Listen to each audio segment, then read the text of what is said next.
Good morning, student. Today we are going to learn Chapter 1, Principles of Management. Management is goal-oriented and it is an art of getting things done with and through others. The practice of management helps to achieve the organizational mission and determines the future of the business enterprises. Concept characteristic features of management. First, body of knowledge. Management literature is growing in all countries. It has specialized body of management theory and philosophy. It's a best passport to enter the world of employment. Second, management tools. Tools of management have been developed such as accounting, business law, psychology, statistics, econometrics, data processing, etc. These branches of management profession have enhanced the practical utility of the science of management. Third, separate discipline. Many specialized schools of management offering master's degree in business management and administration. Seminars, special courses, training programs are becoming fashionable and popular for orientation and retraining in management areas, example export management, personnel management, etc. Fourth, specialization. There is a growing tendency to select and appoint highly qualified, trained, and experienced persons to manage the business in each functional areas of management. Fifth, code of conduct. Business management is a social institution and it has social responsibilities to be fulfilled towards customers, employees, and the public or community. At present, seller beware in place of buyer beware influencing market practices. And sixth, professional association. The business management associations in many countries to promote the spread of knowledge in all management areas and to build up the bright public image of managerial profession. Definitions of management. Generalized definition of management. Management is a distinct ongoing process of allocating inputs of an organization, human and economic resources, by typical managerial functions, planning, organizing, directing and controlling, for the purpose of achieving stated objectives, viz., output of goods and services desired by its customers, environment. This definition includes principal ideas of any school of management thought. Functional approach sees management as a process of planning, organizing, directing and controlling. Behavioral approach is not interested in the process only but rather in the way the process affects the organization, i.e., with and through personnel or human resources. Quantitative approach wants to improve the quality of decision-making, i.e., fulfilling the stated objectives of the enterprise. Systems approach concentrates on the entire organization, i.e., inputs process outputs. Contingency approach emphasizes dynamic nature of management process in an ever-changing business environment. Precise definition of management. To manage is to forecast, to plan, to organize, to command, to coordinate and to control. Henry Fayol. Management is a multi-purpose organ that manages a business and manages manager, and manages worker and work. Peter F. Drucker. Drucker stresses 3 jobs of management. I. Managing a business. 2. Managing manager, and 3. Managing workers and work. Even if one is omitted, it would not have management anymore and it also would not have a business enterprise or an industrial society. According to P. Drucker, the manager has to balance and integrate 3 major jobs of a business enterprise as mentioned above.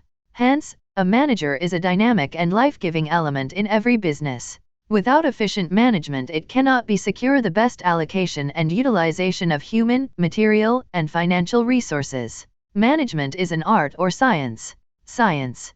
Management is an inexact science, because in pure science, the principles are put into test in a laboratory and they are either proved or disproved exactly and precisely.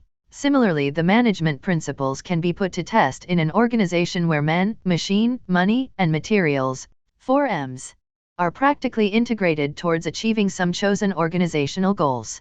These principles cannot be exactly proved or disproved either as they tend to be flexible to changing environment, policies, and practical difficulties while synchronizing them together. So, management can be described as an inexact science. Art. The concept of art denotes the learning of skills and practicing them in the day-to-day life like a mason or carpenter or mechanic or a musician being able to perform their respective art they learnt by way of skill display before anybody under any circumstances. But the concept of management involves a set of required skills for anyone designated as a manager, but the level or span of their managerial skills would vary from person to person and individual to individual irrespective of the countries they belong to. Conclusion. To conclude, management is neither a science nor an art, but a combination of both, requiring people holding managerial positions to apply the scientific management principles and displaying popular managerial skills to accomplish the organizational goals as efficiently and as quickly as possible so as to be competitive in the globalist environment of business. Management is different from administration.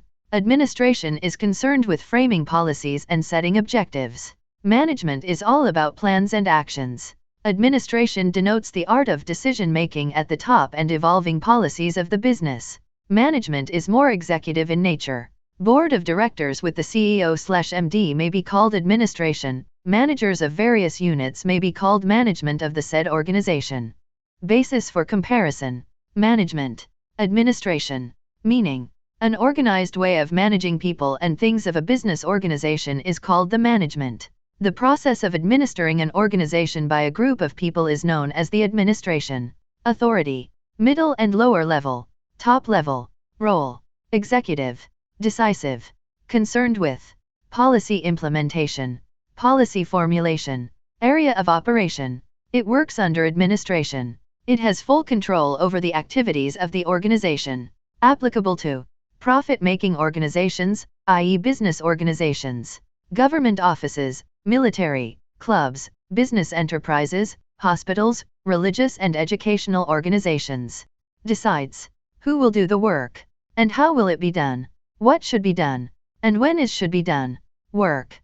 Putting plans and policies into actions. Formulation of plans, framing policies, and setting objectives. Focus on managing work. Making best possible allocation of limited resources. Key person. Manager. Administrator. Represents employees who work for remuneration. Owners who get a return on the capital invested by them. Function. Executive and governing. Legislative and determinative. Management process. In management there is planning, action, control, cycle. A process indicates the dynamic nature of management. There are twin purposes of the management process. 1. Maximum productivity or profitability. And 2. Maximum human welfare and satisfaction. Management is coordination. 1. The manager of an enterprise must effectively coordinate all activities and resources of the organization, namely, men, machines, materials and money, the 4 M's of management. 2. Management is a process. The manager achieves proper coordination of resources by means of the managerial functions of planning, organizing, staffing, directing, or leading and motivating, and controlling. 3. Management is a purposive process. It is directed toward the achievement of predetermined goals or objectives. Without an objective, we have no destination to reach. 4. Management is a social process. It is the art of getting things done through other people. 5. Management is a cyclical process. It represents planning, action, control, replanning cycle, i.e., an ongoing process to attain goals. Principles of scientific management. Mr. Frederick Winslow Taylor, F.W.Taylor, brought about a scientific approach to managing the workforce after his experiments with the African and South American slaves employed in a coal field in England. His aim was absolute harmony in workplace for overall productivity of the organization. 1. Science, not rule of thumb. Rule of thumb means decisions taken by manager as per their personal judgments. Decision should be based on scientific inquiry with cause and effect relationships. The alarm, the cause, made you wake up, the effect. This principle is concerned with selecting the best way of performing a job through the application of scientific analysis and not by perception or hit and trial methods. 2. Harmony, not discord. There should be complete harmony between the workers and the management. Both the management and the workers should realize the importance of each other. For example, Japanese companies, usually, workers don't go on strike, but, if at all they do so, they just wear a black badge and work even more than the normal hours just to impress upon the management that their focus is on their demands as well as organizational objectives. 3. Mental revolution. Management as well as the workers should aim to increase the profits of the organization. Workers should put in their best efforts so that the company makes profit, and on the other hand management should share part of profits with the workers. 4. Cooperation, not individualism. Workers should be considered as part of management and should be allowed to take part in decision-making process of the management. Workers should be treated as integral part of organization and all important decisions should be taken after due consultation with workers. 5. Development of each and every person to his or her greatest efficiency and prosperity. Efficiency of any organization also depends on the skills and capabilities of its employees to a great extent. To attain the efficiency, steps should be taken right from the process of selection of employees. Efficient employees produce more to earn more. This ultimately helps to attain efficiency and prosperity for both organization and the employees. Principles of modern management. The father of modern management is Mr.Henry Fayol. There are 14 major principles of management which every manager has to practice for the success of the organization. 1. Division of work. Whole work is divided into small tasks. It leads to specialization, which increases the efficiency of labor. 2. Authority and responsibility. Authority means the right of a superior to give the order to his subordinates. Responsibility means obligation for performance. 3. Discipline. It is obedience, respect of authority, etc. It is essential for the smooth functioning of all organizations. 4. Unity of command. Each subordinate should receive orders and be accountable to one and only one superior. 5. Unity of direction. There should be one plan of action for them, and they should be under the control of one manager. 6. Subordination of individual interest to mutual interest. The management must put aside personal considerations and put company objectives firstly. 7. Remuneration. Workers must be paid sufficiently, as this is a chief motivation of employees and therefore greatly influences productivity. Remuneration payable should be fair, reasonable. 8. The degree of centralization. Centralization implies the concentration of decision-making authority at the top management. It depends on company size. 9. Line of authority / scalar chain. The principle suggests that there should be a clear line of authority from top to bottom linking all managers at all levels. 10. Order. People and materials must be in suitable places at appropriate time for maximum efficiency. 11. Equity. Employees must be treated kindly, and justice must be enacted to ensure a just workplace. Equal attention towards all employees. 12. Stability of tenure of personnel. An organization to run smoothly, personnel, especially managerial personnel, must not frequently enter and exit the organization. 13. Initiative. Initiative on the part of employees is a source of strength for organization because it provides new and better ideas. 14. Esprit de corps / team spirit. Team spirit helps develop an atmosphere of mutual trust and understanding. Team spirit helps to finish the task on time. Span of management. The span of management refers to the number of subordinates who can be managed efficiently by a superior. The span of management has two implications. 1. Influences the complexities of the individual manager's job. 2. Determine the shape or configuration of the organization. There is a wide and a narrow span of management. With the wider span, there will be less hierarchical levels, and thus, the organizational structure would be flatter. Whereas, with the narrow span, the hierarchical levels increases, hence the organizational structure would be tall. Tall organizational structure imposes more challenges.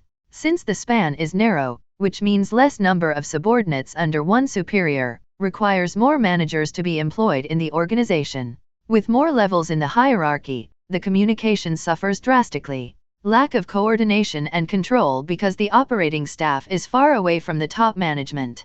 Benefit of using the wider span of management is that the number of managers gets reduced in the hierarchy, and thus, the expense in terms of remuneration is saved. The subordinates feel relaxed and develop their independent spirits in a free work environment, where the strict supervision is absent. Thank you.